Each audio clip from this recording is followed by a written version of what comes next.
everybody, and welcome to From the Mezzanine. From the Mezzanine is the Broadway podcast for the Broadway fans, where we talk about all things Broadway news, Broadway grosses, and let's be honest, all of the tea and gossip that happens week to week in the Broadway stratosphere. And I know y'all hear her. Guess who's here? Hi, guys. It's Broadway bestie Bryn. That's my new legal name. The BBB has entered the chat. I'm back.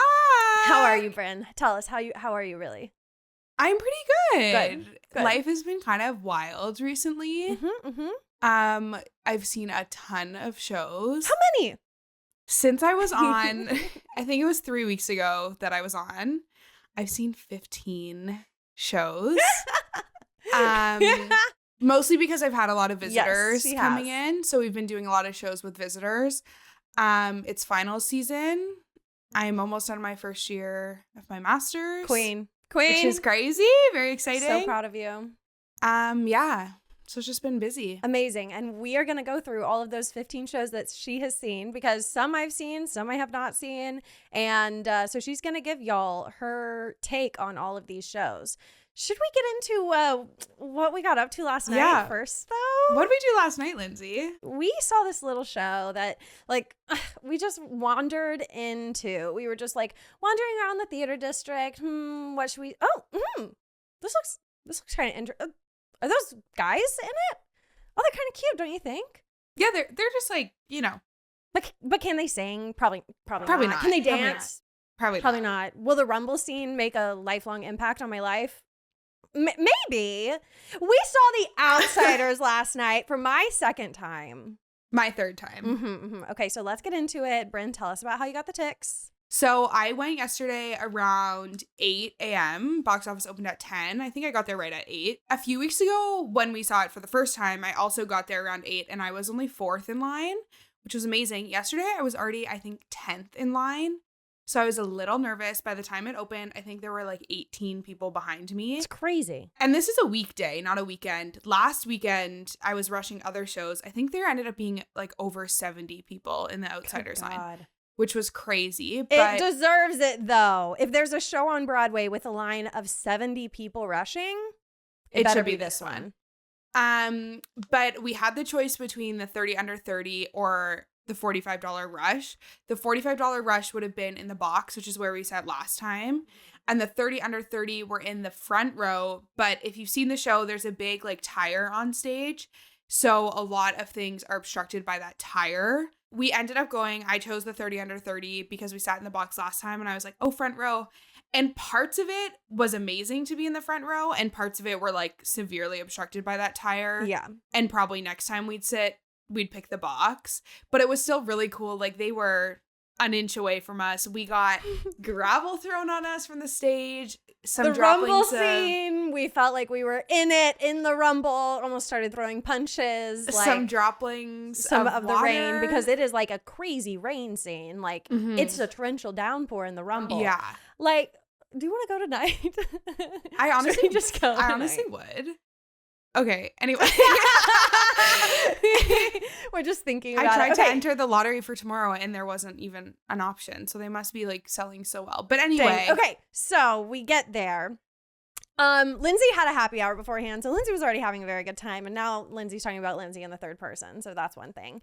But we had some understudies, and I have been, as y'all know, consuming so much of Jason Schmidt's music because it is so good. Go and listen to it. And so I was a little disappointed when we found out that he wasn't in it, but that disappointment was very quickly washed away when we found out that Dan Barry, my favorite Soch, shout out Dan Barry, was going to be playing Soda Pop. And it was amazing. Yeah, it's the way that the Outsiders does their understudies is very interesting. I would say most shows have an ensemble, and the ensemble members cover the lead members, and then you have the swings who cover the ensemble members when that happens. But Dan Barry doesn't usually play like an ensemble member. Like, he has lines and he has a role. Yeah. So it's interesting Paul is his name. You got Bob and you got Paul. Yeah. And like those names, let's talk about the names for a sec. So on the Soch's side, you've got Bob, you've got Paul. Do you know any of the other names? No, like, but they're talk in here. about they all have boring names. And then you go over to the Greasers and it's like Ponyboy Curtis, Johnny Cakes, Two-Bit. Like, which side? Okay, if you could be a character in The Outsiders, Bryn, who would you want to be? I'd want to be Two-Bit. Just saying.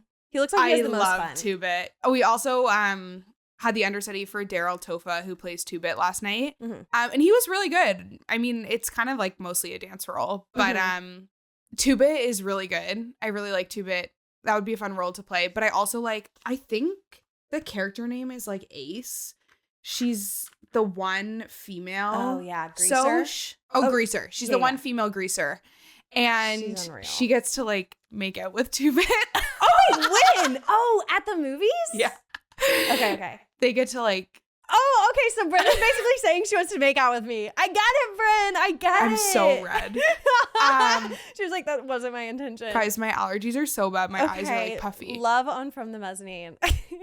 Anyway, so what I was saying is they do the understudies very interestingly because these like ensemble members who aren't really ensemble members cover lead roles. It is interesting. It's unique. But I love it because it's like you're already so familiar with them playing their Soch character, and then you get to see them like pop over to the Greaser side, and it's really interesting to see how they did it. I feel like Dan had like a hint of that Soch energy a little bit because the Soches drive me nuts because they're constantly like sticking out their tongue and like, I'm like, oh my God, what is going on? And I feel like Dan, he was so freaking amazing as Soda Pop, and he made it his own. And it was just like, how could you not fall in love with somebody as Soda Pop? Soda Pop is like the sweetest baby girl. But I still felt like he like brought a little bit of like that kind of crazy Soch energy. His voice is so good. I know. Like he had the song Soda Pop's Letter. And then there's another one that Soda Pop sings with Daryl, the older brother. Like Jason Schmidt has a very distinct voice. It's like not a typical Broadway voice. It's like very like almost raspy at times. And it's like more falsetto, and it's very alternative sounding. Yeah, it's so good. So when I saw that Jason was out, I was like, oh, I wonder what Dan's voice will sound like singing those songs, because it almost sounds like the songs were written for Jason. Yeah. And he was really, I like looked at Lindsay at one point, I was like, yeah, his voice. So good. So good. It's such a good show. We also saw the understudy for Rennie McGee, who's one of the Greaser like ensemble members, who we actually met like 3 weeks ago outside of Suffs and had a conversation with outside of Suffs the night after the Outsiders. Nice. So nice. Cool. So we were out. We have so much to talk about. I'm just like overwhelmed because we have to also talk about Meryl Streep. Okay, but Suffs. We were outside of Suffs and we were on such a high because that show is just unreal. And we saw, what's his name? His name's Rennie. We saw Rennie, and I hadn't seen Outsiders yet at the time, but Bryn had, and she went up to him and she was like, hey, like I loved you in Outsiders. We love that show. And he was like, oh, I'm meeting my girl. She's in Suffs. And we were like, imagine the love story of having your girl right across the theater from you and being able to go pick her up at her stage door after like you've both just performed on Broadway. That is a love story for the ages. It was his night off. It was the night after the Outsiders opened. So he went and saw Suffs. We talked about how I thought 45th was like the best street on Broadway right now because you have like Outsiders, Suffs, Notebook, Stereophonic. We had Kimberly. Anyway, but unfortunately, the 2 times that Lindsay and I have gone, he's been out. Yeah, I haven't seen him yet. So we'll just have to go back. I guess we'll just have to go back. Because we would love to say hi to him at the stage door. It's just phenomenal. I love all of them. I really like one of the Soches, one of the dancers. His name is Barton. He's done some stuff on Netflix. Apparently he was in Girls 5 Eva. Who wasn't in Girls 5 Eva? So I have to find him in that. But he actually had a brain tumor that was discovered since they did the off-Broadway run. And he had it was the size of a lemon. And he had brain surgery, a full craniotomy to take this tumor out. It was a cancerous tumor. My God. Insane. I cannot fathom how this man is doing 8 shows a week on Broadway. Yeah. Less than 6 months after having like a full craniotomy. It's wild to me. I've had like my own neurosurgery type stuff, not a full craniotomy like that, but I'm like almost 3 years post and I still have effects from it every day, and I cannot. Yeah. I don't know how he's doing it. I'm like so impressed, and I just like last night was just watching him so much. I'm like, I'm just so impressed, and he's so good. So good. There's one point he like leaps over someone else in like a full split, and I'm like, icon. They're just all icons. They're all icons. Can we even say anything critical about this? There is one point where Pony Boy has some blood on his face, and Jason Schmidt usually takes the tank top off to wipe the face up. Oh wow, I don't remember that. So that's the action, the leading action for Soda Pop to thereafter have his shirt off for the rest of Act 2. And then he has his shirt off for a prolonged period of time. How many minutes exactly, Bryn? But Dan Barry pulls a towel out of his pocket, and I was like, really? But also, you turned to me and you were like, oh, I guess he's not taking his shirt off. Yeah. But also, Dan, like, I respect your boundaries. We respect your boundaries, and it did not take away from the show. No. It's just like when we found out that you were in it, we were like, oh, what a nice surprise. Yeah. and we weren't the only ones, obviously. Like, everybody's obsessed with Soda Pop. But yeah, respectfully, you did amazing. Respectfully, love your boundaries. Also, like, I see us in Pony Boy and Johnny Cakes because they are the most wholesome boy friendship that I've probably ever seen depicted. And we'll get into it because we are talking about Tony Noms, and this is going to be the longest episode ever. But where was I? But when they're like singing to each other about the poem, and Pony Boy is like, I couldn't say that to anybody else, anybody but you or Soda Pop. It's like, that's us. Like, we get each other like nobody else can get at each other because we're one brain. We're one brain. I don't even know if you're gonna put this in, but there's something really special about finding your friendship soulmate.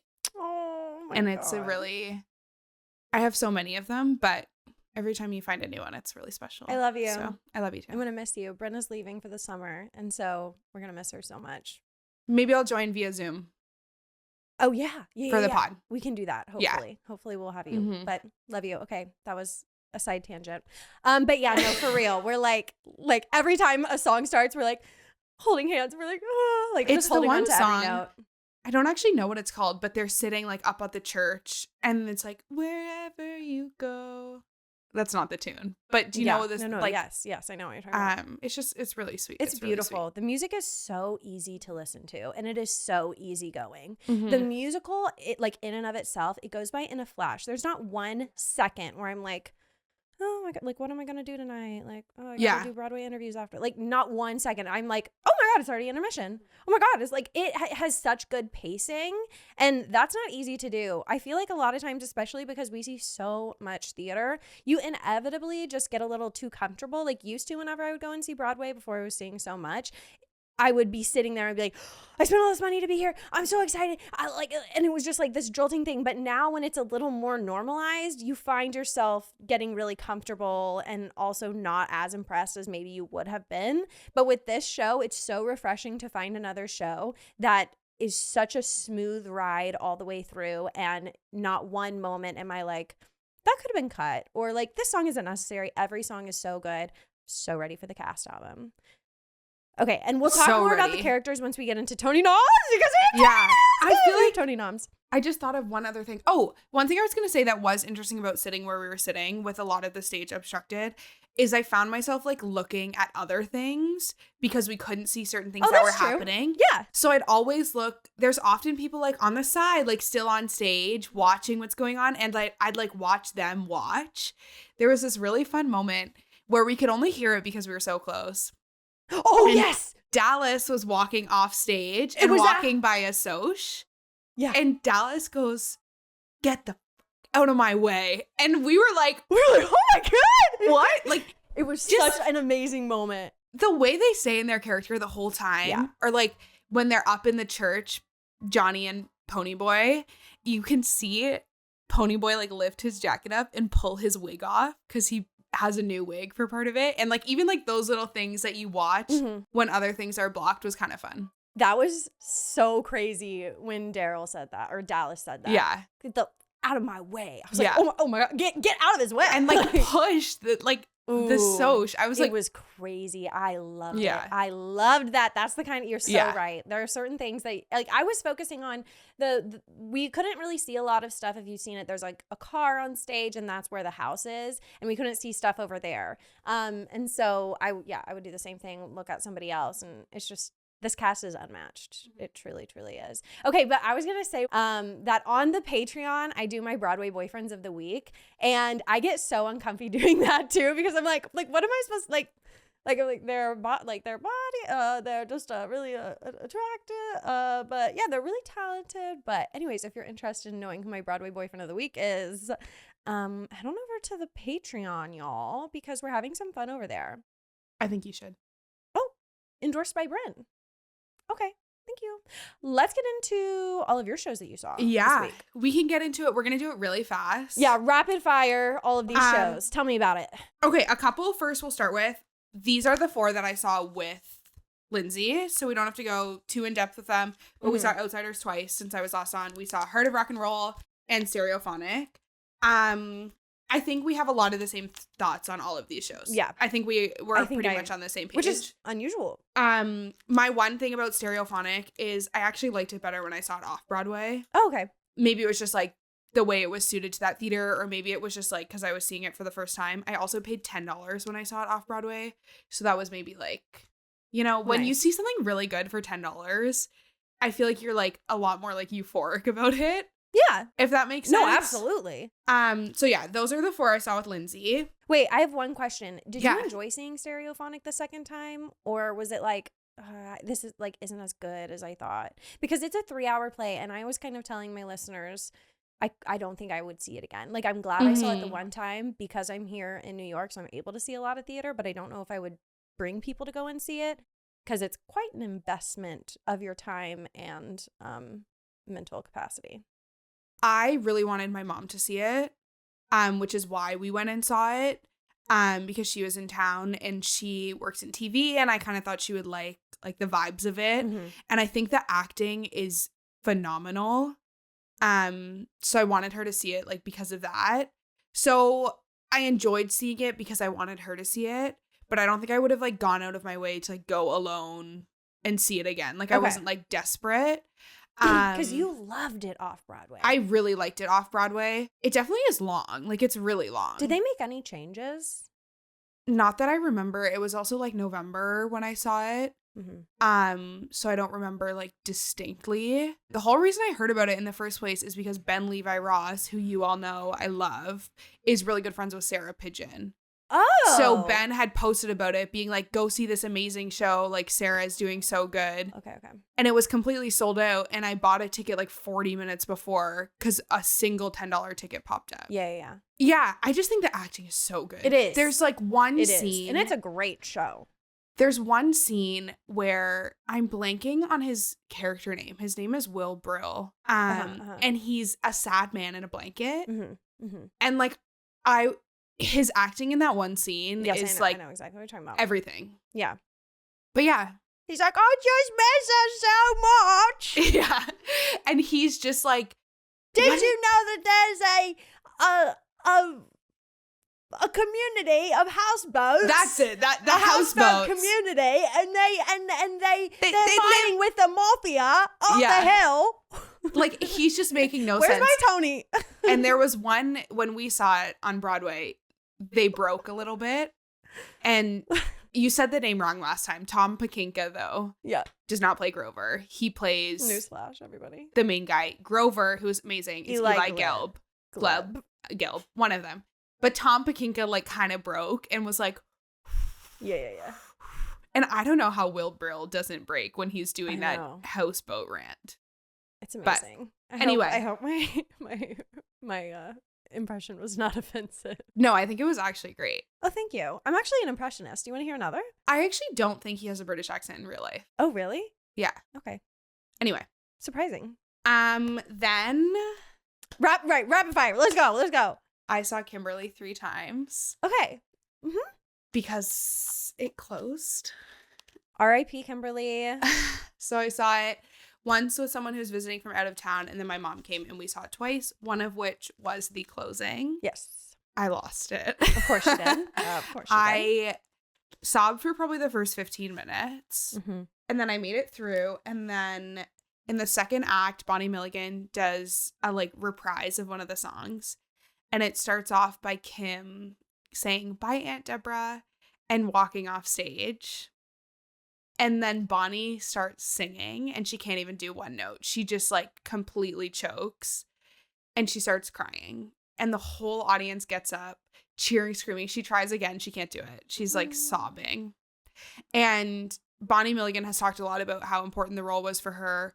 Her dad died during the pandemic, and she got a request for the self-tape like a week after her dad died. And she's talked a lot about how she was severely depressed. She was like not leaving the house. She was not doing anything. Bonnie.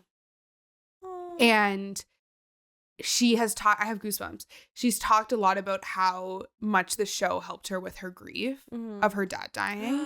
Wow.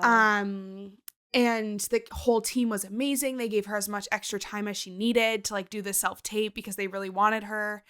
And she's posted her self-tape online. She's like, I hadn't washed my hair in 2 weeks. Like, she had greasy hair, no makeup, and they cast her, and it was obviously the best decision they could have made. She's incredible. Yeah. But so I think that moment where Victoria Clark or Kimmy says, "Bye, Aunt Deborah," I think that was just like the moment of closure. And there are so many like hints in that show about like, we're crying because we're almost done and all this. And it just had this second meaning during the final show. And Justin Cooley was crying during bows, and I saw the video. Have such a soft spot for that man. I have such a soft spot for all of them. Like, I truly love them all.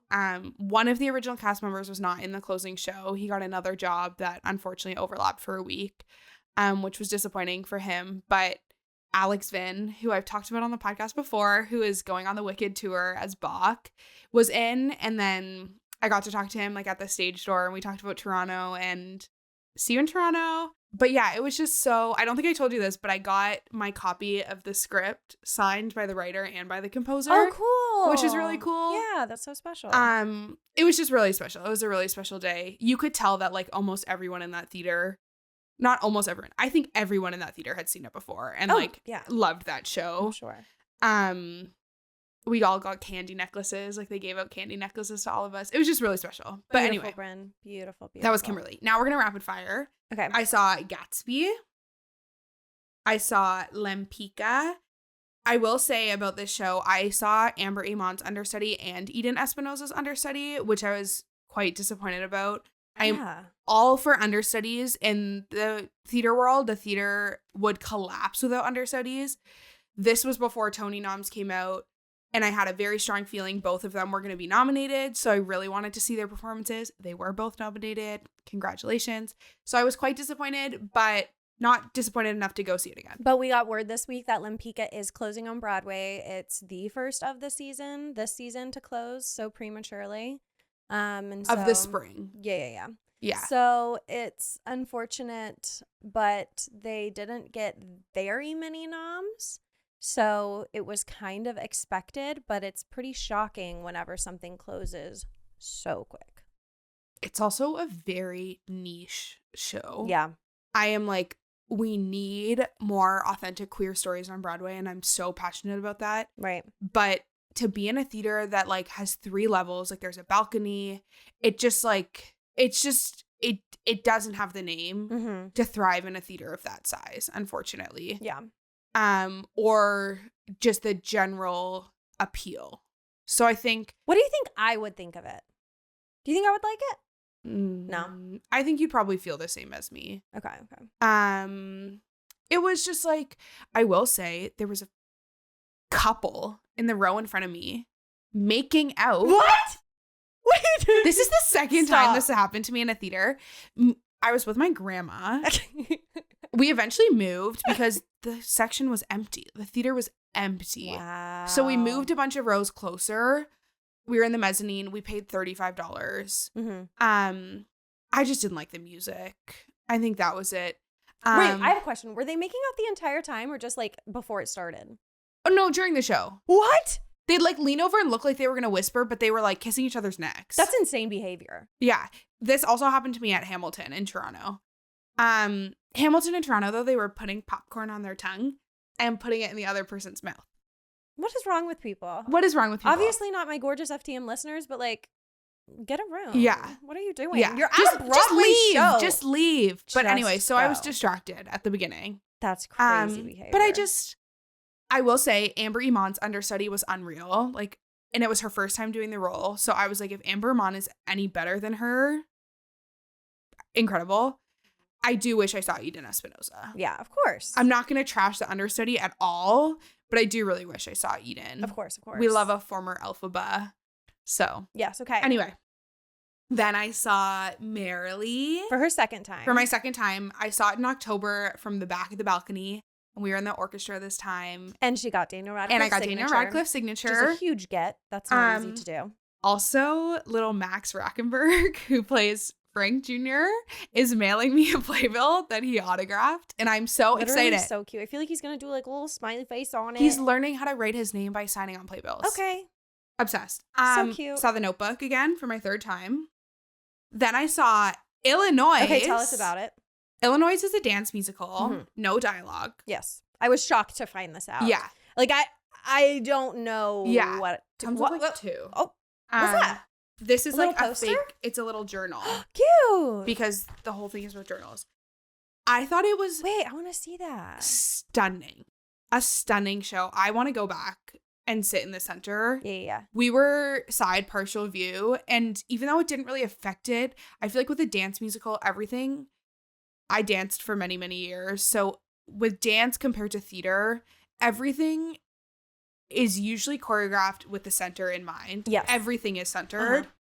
Whereas theater, you think about stage left, stage right. I find dance is very not that. It's the middle. And the set was gorgeous, but we didn't realize how much of the set we missed until we like walked to the middle after, and we were like, oh, there's a whole other band on that side that we couldn't even see. Oh, yeah. So I would love to go back and see it again from the middle. Do I think it's gonna win Best Musical? No. We'll get into it.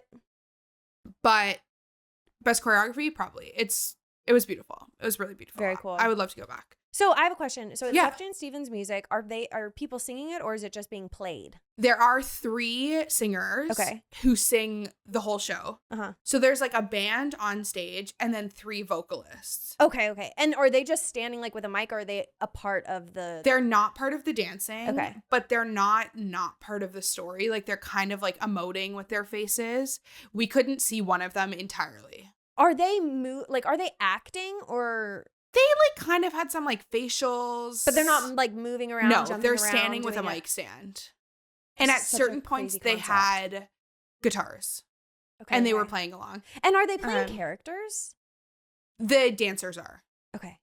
It's basically about my mom after she's like, how did you get that? She was like, I had no idea what was going on. I thought the dancing was beautiful, but I didn't really get the story. Okay. It's about a group of people sitting around a campfire. Yes. Telling stories about their lives. Okay, yes, this is So what I knew. they take turns coming forward. They like open a journal, which signifies it's their story. Okay. And then you get a story about their life. Okay. Through a song. The only song I knew before is called Chicago, and it's the theme song, like the opening song to The Politician on Netflix. Yeah. Someone dies, and it's, anyway, very cool. Very so then different. somebody dies, and then that's it. Very different. It's less than 90 minutes, one act. Oh my. Kind of love that. Yeah. All right, cool. The day after Stereophonic was nice to have that. Dude, when I recorded the podcast after Stereophonic, I was like, I can't. I'm not holding up. Yeah. It was crazy. And then lastly, into 3 plays, I saw Jordan's Off-Broadway. This is the weirdest show I've ever seen in my entire life. Weirder than Teeth. I have no clue. No but words. we went because Kate Walsh, aka Addison Montgomery from Grey's Anatomy, was in it, and she was great. The cast was great. I heard it just got extended. Yes, it got another week added. But it was weird. That's what I'll say. And then I saw Mother Play on Broadway. What was it about? It is about a family, a mom who drinks a lot and smokes a lot, and her 2 children. Okay. And it's told through their 5 apartment evictions. Okay. My mom loves The Big Bang Theory. Big. Specifically Young Sheldon, not The Big Bang Theory, but the show Young Sheldon. So she really wanted to see Jim Parsons. Also, Jessica Lange. I don't personally know a lot about her, but I think she's a big deal. She's a big deal. American Horror Story.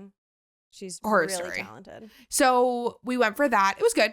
I wasn't like, oh my God, it's the best play I've ever seen, but it was good. Okay, was cool. Good.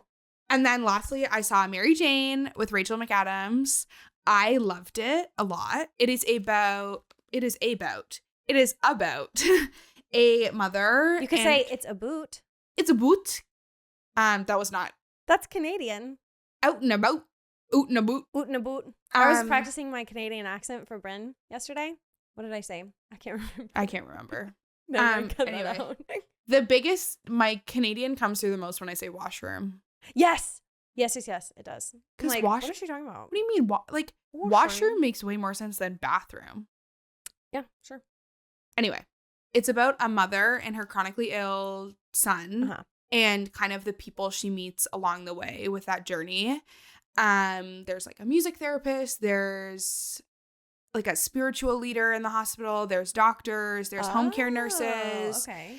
There's like the apartment complex janitor. Her son is 2 and you never actually see him. You kind of just like, it alludes to it. I have worked in a hospital for 2 years prior to moving to New York, and I work with kids with like complex medical issues, and the accuracy of it was amazing. That's great. Which is great. I was nervous. They had like a real feeding pump. They had real feeding bags. Wow. There was the sound of like an oxygen monitor beeping like 5 minutes into the show. I thought it was someone in the audience. I was like, everyone okay? Like it was like a ventilator alarm. The way like the hospital was depicted, like I really was happy it was accurate. Obviously, I was worried it wouldn't be. Yeah. The set was gorgeous. And we'll get into Tony Noms very shortly because this episode is already so long. But I cannot believe it was not nominated for set because it was stunning. It was so cool. Like so freaking cool. Yeah. I'll tell you about it after. I don't want to ruin it for everyone on the pod, but fantastic. So cool. Wow. Okay. Those are my shows. Fantastic. Thank you, Bryn, for giving us the lowdown on all of the shows. The lowdown. There are obviously so many freaking shows on Broadway, and I cannot see them all, so I'm glad that I have you to go and see literally everything. Literally everything. Okay. Shall we get into Broadway grosses of the week? Cha-ching! I even forgot. Let's go. So this is going to be a really interesting grosses because it's right before the Tonys were announced. So it's the week ending on April 28th. Our number 1 is The Lion King. Our number 2 is, see if she can guess. Hamilton? Nah, Wicked. Oh, I'm stupid. No, you're not. No. Those sometimes switch out. So then we have Lion King 1, Wicked 2, Hamilton 3, Cabaret is 4, The Wiz is 5, MJ is 6, Sweeney Todd is 7. Good placement for them. Merrily is 8, Aladdin is 9, and Moulin Rouge is 10. Right below Moulin Rouge, though, I want to note, is Hell's Kitchen, and it's surprising that Harry Potter has now been bumped down as low as it is. Not mad about it. Proud of Hell's Kitchen for getting up there. And I think, considering that they were the top nominated musical of the Tony season, I think it's going to keep moving on up. Yeah. We're moving on up to the east side, to the east side. Okay. Can you look at, I'm curious. Yes, Queen. What was Kimberly Akimbo's percentage capacity? Okay, 83%. I was really disappointed to see how empty it was in its last week. Yeah, it's surprising. It was really surprising. I wonder if it's just because it was on for so long that everyone had kind of like already seen it. But that's not the way any of these things ever work. Like Phantom was on for 30 years and they announced the closing and it was number 1 week to week. Yeah. Also, like Sweeney has been like 100% this whole week. It's about to close. Yeah. I'm just thinking of like when Harmony was closing. It was insane. Were going. But I think that's maybe because a lot of people were like, oh, I haven't seen it yet. I need to see it before it closes. And I think that's true. But I still wouldn't have thought that it would have had 83%. I would have thought it would have had at least 95. When I went on the Wednesday night before the Sunday afternoon closing, and there were like full empty rows. I was shocked. Yeah, that's crazy. Maybe it was just like, I think with the number of tourist shows that have opened recently, people like the people who were seeing it in the last week were people who had already seen it and wanted to see it once more. Yeah. Yeah, I thought it would be at least like 90. No, Anyway. that seems low. Any others that I should look? Let's look at Heart of Rock and Roll. Oh, yeah. 68%. What about Limp? That's crazy. And just FYI to the people, we are not out to get Heart of Rock and Roll. We support that cast. We love that cast. We're just stating our opinions. I don't want any Broadway show to close. We don't want any, like, go back. I mean, I listen to the do podcast. sometimes because I want new shows to come into theaters. Yeah, but those are for shows that have been on for like 5 or like 10 years. And I'm like, okay, come on, let's do something new. But yeah, we definitely don't have anything against any shows that we're talking about. It's We're just not. simply our opinion. Plus, we realize the cast behind it is so freaking talented. And we're on their side. If you're on Broadway, you're talented. Period. Also, we're not out for blood. I often say, when I talk on this podcast, I talk about what I like. That's right. I'm not talking That's the about only what I thing you think can is do. the best. And plus, we are not critical reviewers. No. We're sitting here being like, The Outsiders men, like, they're so hot. Like, they're not saying that in the critical review. Like, I did this theater- is for the girlies and the girlies only, okay? I The did Broadway theater for 1 year, and I was freaking Toto in The Wizard of Oz, so I have no credentials. Yeah. Anyway, Heart of Rock and Roll, I don't want you to fail. It's hard when I see really good things closing. Yeah. That's a very good point. And my love for Kimberly, also, I think it was a phenomenal show. Of course. I think with Kimberly, I love it, but I also can see how good it was. And knowing that, like, that couldn't continue and it wasn't an insane success during its whole run. And then you have shows like The Heart of Rock and Roll across the way. Mhm. It's sad. I agree. It's hard. I experienced the exact same thing. Okay, this is interesting. Stuff's only had 77%. That seems low to me. What about Lempicka? Lempicka had 71%. They grossed the absolute least, under Heart of Rock and Roll. What was their average ticket price? $48. Very interesting. When y'all. Cabaret's average ticket price is like $300. Okay, next week is going to be fascinating Yeah. with the Tony noms taken into consideration. I want to say Water for Elephants had 85%, which feels low. It's a pretty big theater. Yes, it is. Yes, it is. What was Okay, Outsiders yeah, at? yeah. Let's look at Outsiders. I think it was like 98 or something. Their capacity, 98%. That's perfect. What about Notebook?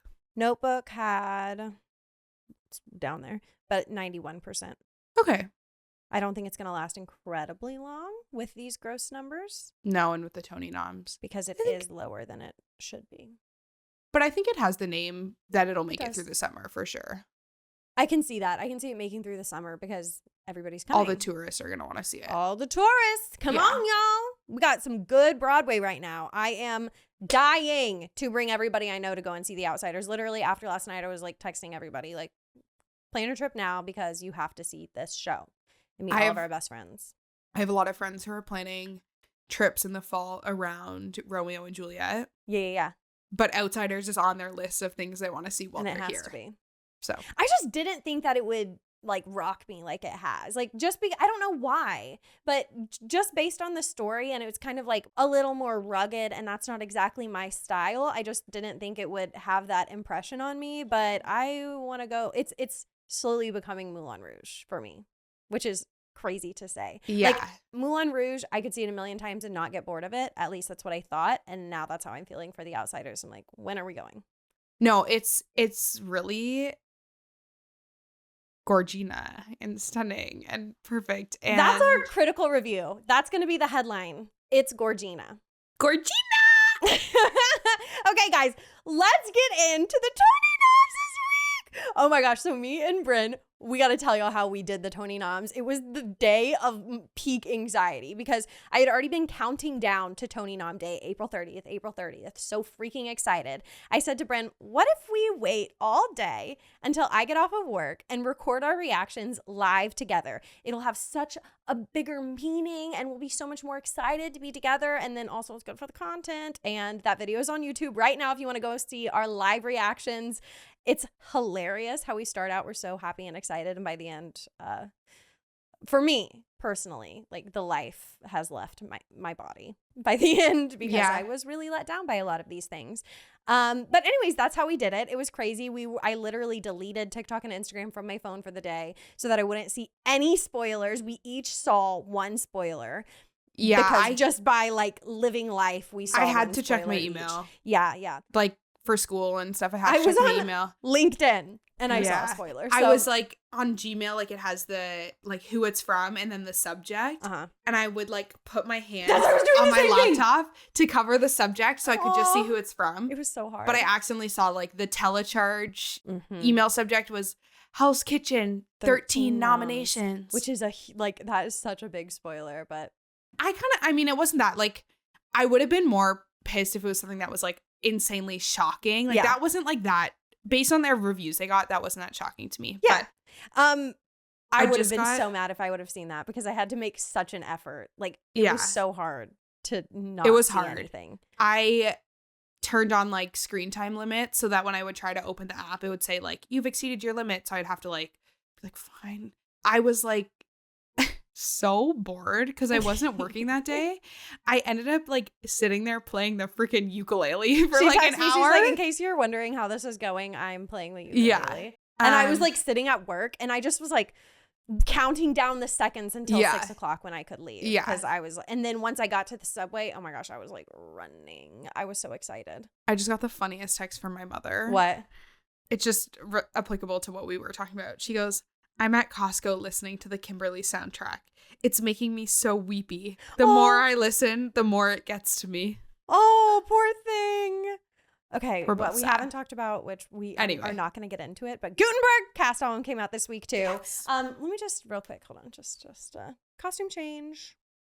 You've been listening to that on repeat. I've been listening to it on repeat. I was listening to it in the shower today and I was singing along. I just don't understand why he treats me like a dog, like a dog. I can't read. I've been listening. I was like in the shower laughing so hard because I felt psychotic. I was like, check me into a mental institution because these lyrics, like when I hear myself singing them, I'm like, I'm so psycho. I've been listening to the Notebook album on repeat. I haven't listened to it yet, actually, I have to say. I think the soundtrack actually makes the show sound better. I like shows that do that. Yeah. Sure. Okay, without further ado, before we get Tony off topic one more time, I'm leaving my hat on just so y'all know where I'm at with this. Let's talk about the Tony Noms, this year's Tony Awards. We finally have our nominees.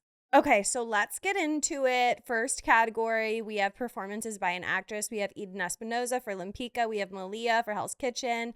Kelly O'Hara, Days of Wine and Roses. Marianne Plunkett, The Notebook. And Gail Rankin, Cabaret Kit Kat Club. So there's really no surprises in this for me, right? Only is like Kelly O'Hara because I just don't care about that. Yeah, I had a really strong feeling she was going to get nominated. You did? Yeah. Wow. I kind of knew that her and Brian Darcy James both would. Uh-huh. I guess like the only one that was kind of shocking to me was Gail Rankin for Cabaret. Yeah, because it got such bad reviews and like she specifically, like I feel like people didn't really like her and Eddie Redmayne. Yeah, so that was interesting. And the only person who I kind of was surprised to be missing from that is I think Eva Noblezada could have been in there. Yes, I wasn't expecting her to be, but I definitely was like making note of the fact that she was missing from the category. She could have been in there. So let's no. You know who's missing? Shayna Taub. Oh, yes, of course. That was the biggest one, is that there was nobody from Snubs. Let's talk about like the Tonys at a glance. Okay, the Tony noms at a glance. So my biggest takeaways obviously were that Gutenberg was snubbed. And if you don't think that, I disagree wholeheartedly, because these two men, Josh Gad and Andrew Rannells, carried that freaking show on their back for weeks. They defined their characters so well, and it was just them two. They worked their tookuses off, and the fact that they were not nominated, I literally think is the biggest injustice that the Tony Awards has ever made. No. Bryn, I need you to be my friend. I need you to be my friend. I am completely in support. The 2004 Wicked snub was the biggest one they've ever messed up. Why? I don't think Idina Menzel won Best Actress. I don't think it won Best Musical. Okay, look up what it did. Was it I think I know what it was. That was my first episode ever. I'm from the mezzanine was covering Wicked. I think it was no, that was Rent. Avenue Q. Oh, well, that was a really big show too, but obviously not as big as Wicked. Where is it? It's not on Broadway anymore. Okay, well, whatever. The biggest one in the last decade, the biggest snub. That's just a freaking like injustice. Did I think that they were gonna win? You know I did, but I wouldn't have been mad if they didn't. I would have been mad, but at least give them a nom. At least give them a nom. If you're going to have 7 people in the featured actress category, fit Andrew Rannells and Josh Gad in. And I am not speaking on behalf of them because they seem pleasantly surprised that they were even nominated for a revival. Like, they're happy, and I'm happy for them. But it's an injustice. They deserve a nom. It's ridiculous. It was just them 2.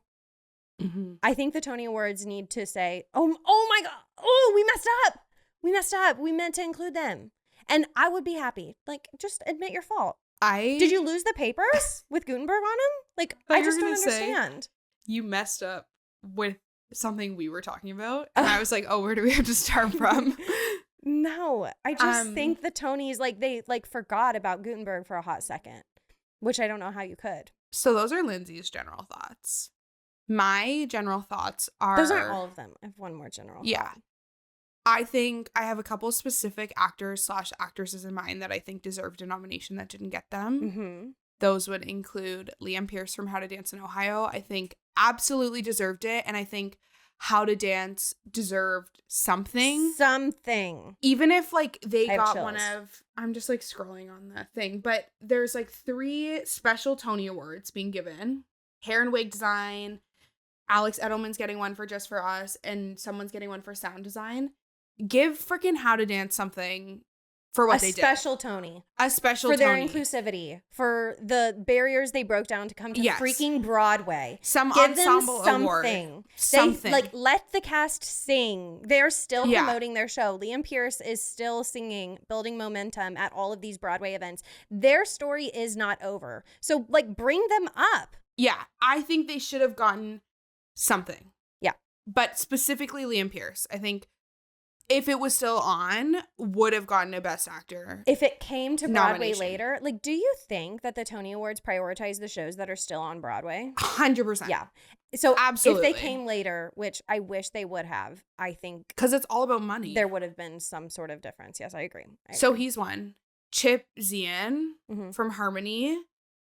Wasn't, like, a performance that, like, stayed with me a lot, but I think was definitely deserving of a nomination. Yeah. And I think a lot of people feel that. I think Joy Woods deserved a nomination for Notebook. And I also think that Ingrid Michaelson deserved a nomination for the Notebook score. Mm-hmm. Yeah. I am not saying that I think Notebook should have been nominated for Best New Musical, but I think the score is by far the best part of that show. So it was shocking to me that they got nominated for Best Book of a Musical, but not Best Score.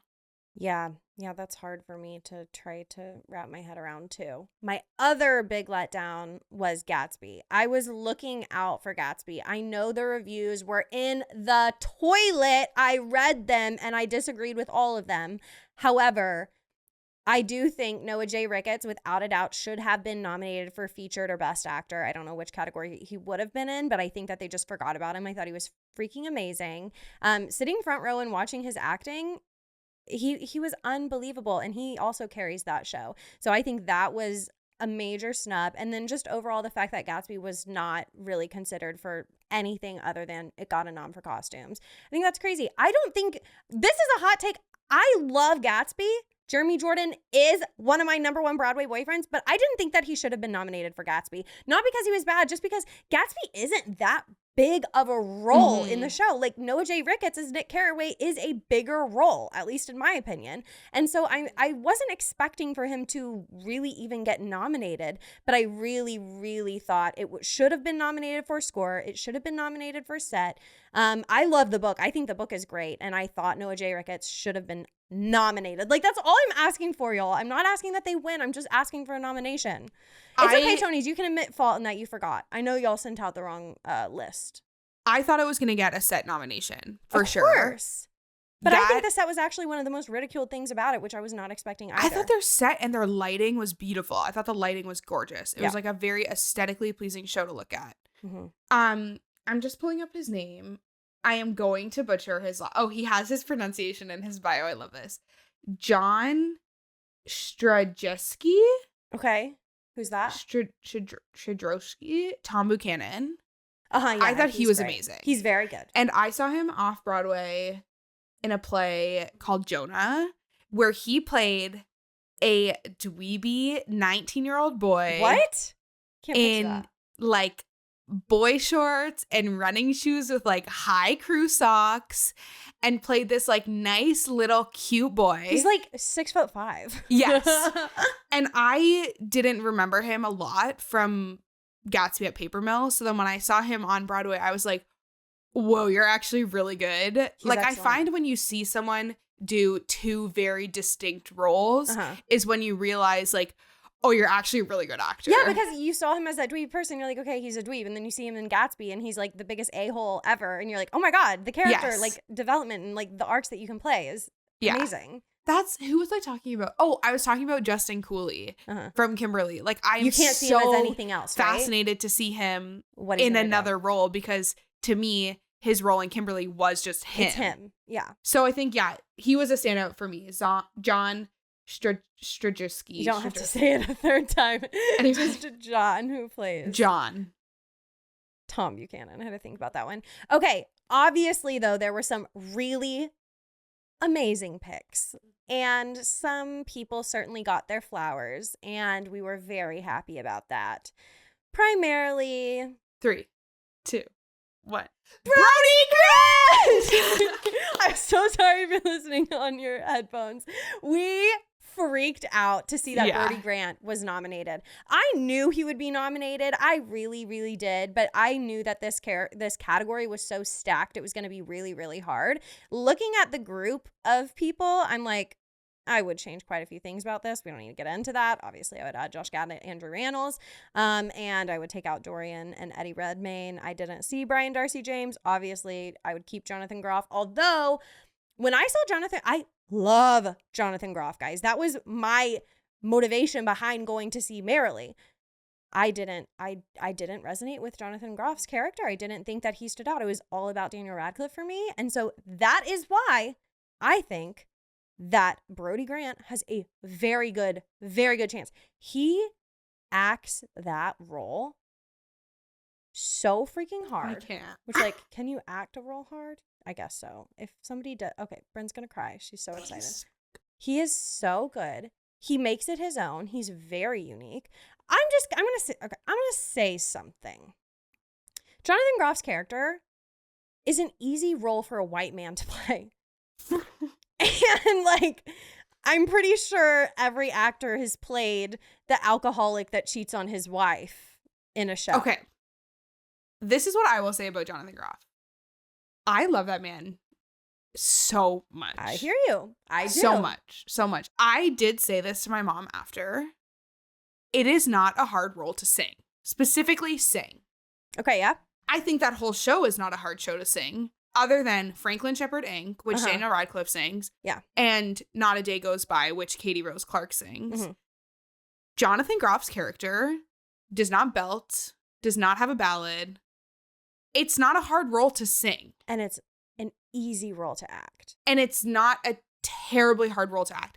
I still think he is phenomenal. Yes. But Jonathan Groff can't do anything that is not phenomenal.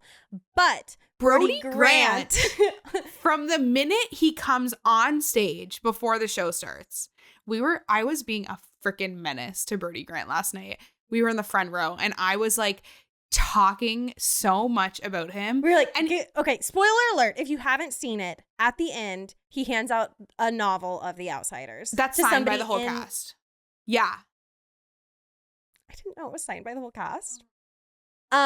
Anyways, he hands it out at the very end to somebody in the audience in the front row. We were in the front row and we were like, Brody, give us a book. Brody, give us a book. And then he nods. He literally looked up to the sky. If you're watching on YouTube, you'll see this, but he looks up and he went, and nodded his head. And we were like, Message received. Yeah. We did not get the didn't book. Honestly, I think it's because we were too far to the side. And last night he literally just like tossed it to someone in the front row and moved on. Yeah. But from what we should have done? What? We should have gone to that person and been like, I'll give you $15 for the book. Is that a low ball? 15.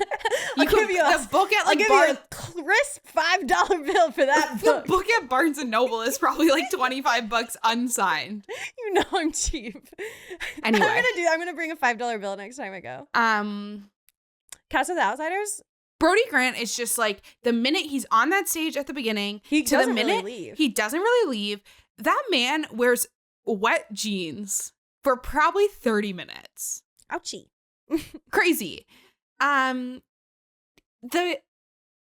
is a spoiler, but there's a scene where they're at the movies and they're talking about that's like my favorite part of the entire show. Someone goes, Johnny Cade and Ponyboy, that sounds like people from what, Outlaw or something? Yeah. And he goes, that's exactly what it sounds like. And that, or when they're up in the church after he bleaches his hair, he goes, do I look like Julie Andrews?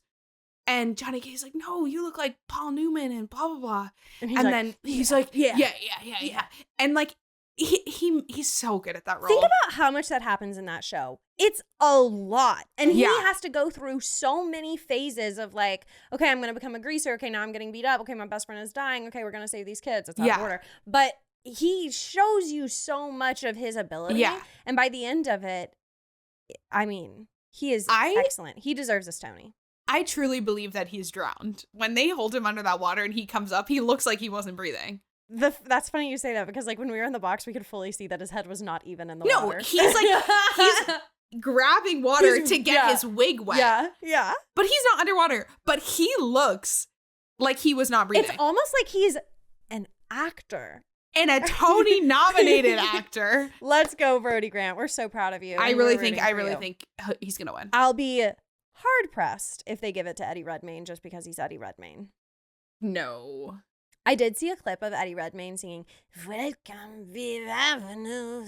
Yeah, and I was just like, plus that role's been done so many times. Wait. I just had a light bulb. So Jonathan Groff's role has already been done. Obviously, Cabaret has been done multiple times. So truly, I don't know about Days of Wine and Roses, but Brody and Dorian are the only ones. Well, Days of Wine and Roses was new. Okay, so those three don't have a blueprint. Brody's gonna win. I was so excited about Cabaret and I wanted to see it so bad. And I'm coming back for a few days in June. And I was gonna buy tickets for then, like back row of the mezzanine. I was gonna spend $100, buy them in advance, get them cheap. And now I'm just like, it honestly gives me the ick. Yeah. Like I don't really want to see it anymore. Yeah, I don't really either. I think the fact that it got so many Tony noms makes me not want to see it because I'm like, you didn't deserve those based on the reviews. Yeah, but we also haven't seen it, so we really can't knock it until we've seen it because we don't know that it doesn't deserve. Like maybe if we would have seen it, we would have been like, thank God, because we saw it. The reviews were awful, but we knew it was better. Interactive theater is kind of weird to me.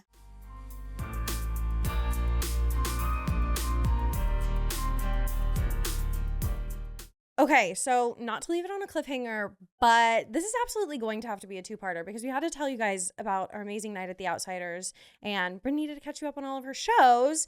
So we will get into the weeds about the Tony Award noms next week. You will catch us here. It means more Bryn, which obviously we all like. And but is there anything else about the Tony noms that you just feel like you have to get off your chest this week? In my opinion, the most competitive category is going to be Best Supporting Actor in a Musical.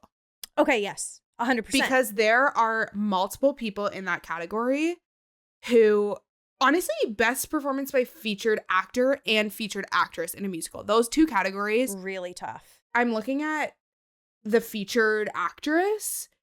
5 out of the 7 of them could win and I would be fine with it. On featured actress? Featured 5 actress. of the 7? Yeah. Okay, well, you're going to have to come back next week to figure out which 5 those Which are 5? from Bryn. Bryn, thank you so much for coming on the podcast this week. Always. And we'll see you next week.